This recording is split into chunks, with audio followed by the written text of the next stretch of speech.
That story, 30 seconds? Yeah, 30 seconds. Whoa. Okay, 20 seconds. My name is Zahira. I am 52 years old and I've been a Muslim for 20 years. I am British, been in England since year 0 for myself. My mum and dad weren't practicing Christianity at all, didn't even call themselves Christians, didn't go to church, didn't do anything. I took myself to church for the choir. I liked singing, so I went to choir and went there for about 3 or 4 years, 2 different churches, but didn't really believe, I'd say. Used to wear the cassock and the little frilly thing and all that type of thing, and I used to sing. That's what I like to do. But I didn't really believe in God at that point, I'll be honest. From 1994, I started to bike ride from St James to Brackmills in Northampton, which is about a 5-mile bike ride, day there and back. And I started to take notice of creation, the sky, the birds. I love birds. The birds, the grass, the just even through the elements, because I went through spring, summer, winter, all of them, and I saw the snow. I cycled in snow. But anyway, it was the creation that I fell in love with, I'd be honest. And I started to understand that there must be a creator, that there must be a God who made all of this, because it was just too beautiful to take in. After about 2 years, that went on for about 2 years, and I started to think that there must be some rules and regulations, something different, because I was still drinking alcohol at that point. I was actually smoking at that point. I was doing everything that a non-Muslim would do, but I realised that I needed some goals. I needed something to give me some rules, which I didn't have. I was still able to do what I wanted to do. So I started to look at faith, I started to look at religion. And I went everywhere that talked about God. I went to sit with Mormons who told me I couldn't drink Coke or drink coffee, which I wasn't drinking a lot of, but to tell me not to do those things, it was quite hard. I sat with Christians who I'd heard before. Christianity was something I'd heard before. It's what I'd grown up with. I sat with I went to Jehovah's Witness meetings where I felt very strange. I felt very unaccepted. I don't know why. I just felt it wasn't the place for me. I read a lot of books. The Jehovah's Witness gave me a book called Search, and I've still got it. And it's got every faith, even faiths I've never even heard of, in that book. And I read the whole book. When I came to Islam, I stopped, and the penny dropped. It was just like it opened a clear window for me. It was nothing confusing to me about Islam. It was one God, and everything else, everybody else was his creation. And that's what I'd been looking for all my life. Something that was going to give me purpose. That was it, really. I started to talk to Muslims. I spoke to a couple in London who I actually took my Shahada with.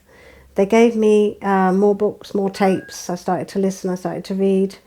And I listened to a tape by Sheikh Khalid Yasin called The Purpose of Life. I was in tears when I listened to it. I was actually travelling at the time. I used to do a lot of travelling, go on coaches and put my headphones on and things like that. I came home that day and I rang the people up that gave me this tape, and I wanted to take my Shahada there and then. I took my Shahada, I cried like a baby. It was as if I'd gone home for the first time in my life. It was unbelievable, the feeling I had. I can't explain that feeling, but it was just a feeling that I knew that I was with God for the first time in my life, and I was 32. Islam has given me peace in my heart, because my life has not been easy, I'll be honest. I've had a lot of ups and downs in my life. And Islam is my ultimate peace.